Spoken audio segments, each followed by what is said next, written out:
All right, we have another good old rambling stream of consciousness. First things first, I finished WCW Saturday Night, even though I have a small update that should be up soon. There's some small items that I kind of missed. Nothing gameplay or CAW breaking, but this also means that the WCW, WWF, and ECW projects are all done, and I think I'll call it my WrestleMania 2000 cable trilogy. It's stuff I watched when I had cable. When I didn't, I was able to catch it at a friend's house when I could. And I'm just really glad to get it done. I'm really glad a lot of people like it.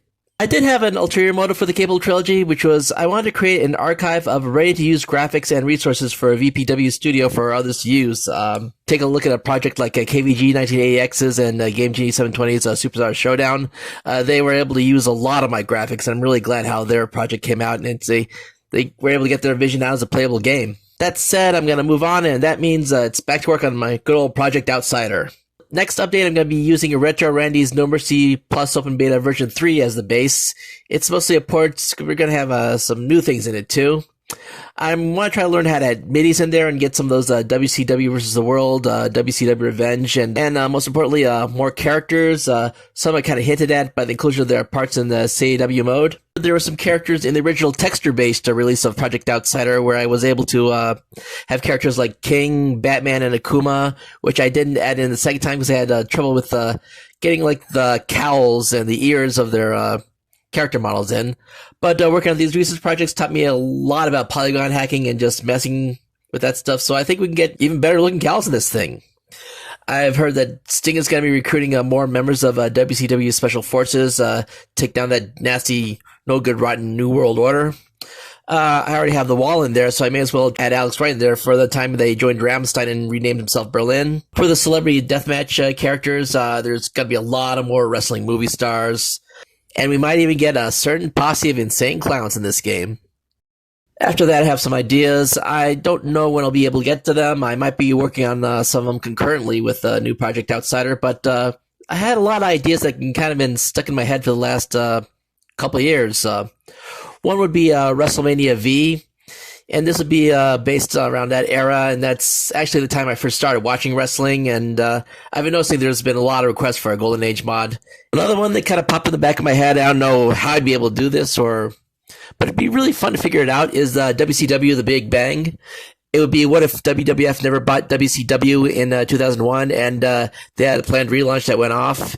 And it was just based on the fact that around 2001, after WCW went down, there were all these flourishes that popped up to sort of fill in the gap of WCW. I remember the WWA pay-per-view, the XWF shows, early TNA especially, and early MLW, which is actually one of my favorite at that time because it was a weird mix of TNA, ECW, and Ring of Honor.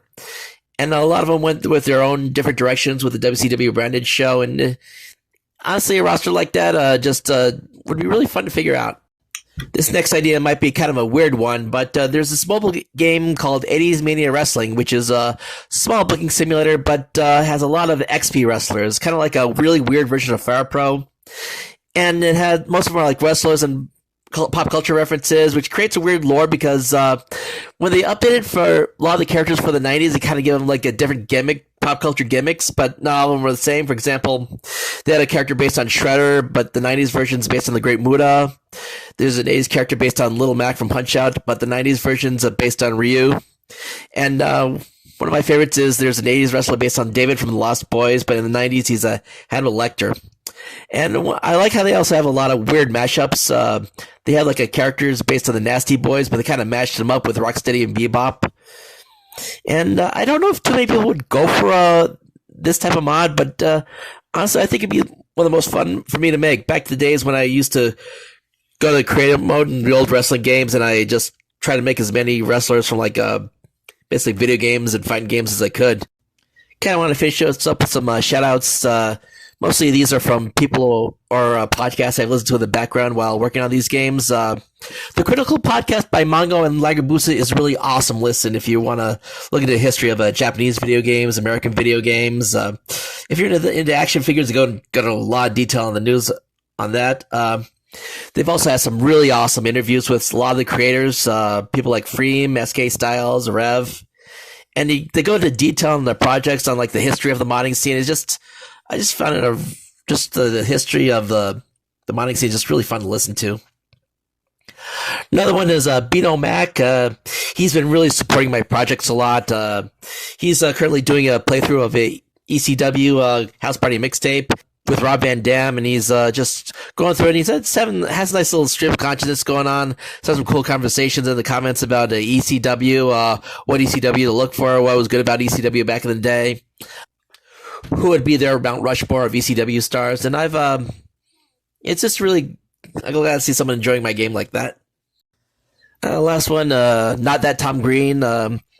He has a really fun channel, which is he has these things, WCW deep cuts, where he goes into like all these like little known stories about WCW behind the scenes. He has some really awesome Twitch and YouTube streams of old WCW episodes and old independent federations that a lot of people might not know about. That's all I got for now. I'm gonna hope my real life doesn't get too much in the way, and I really look forward to working on a lot more of these games. And stay tuned.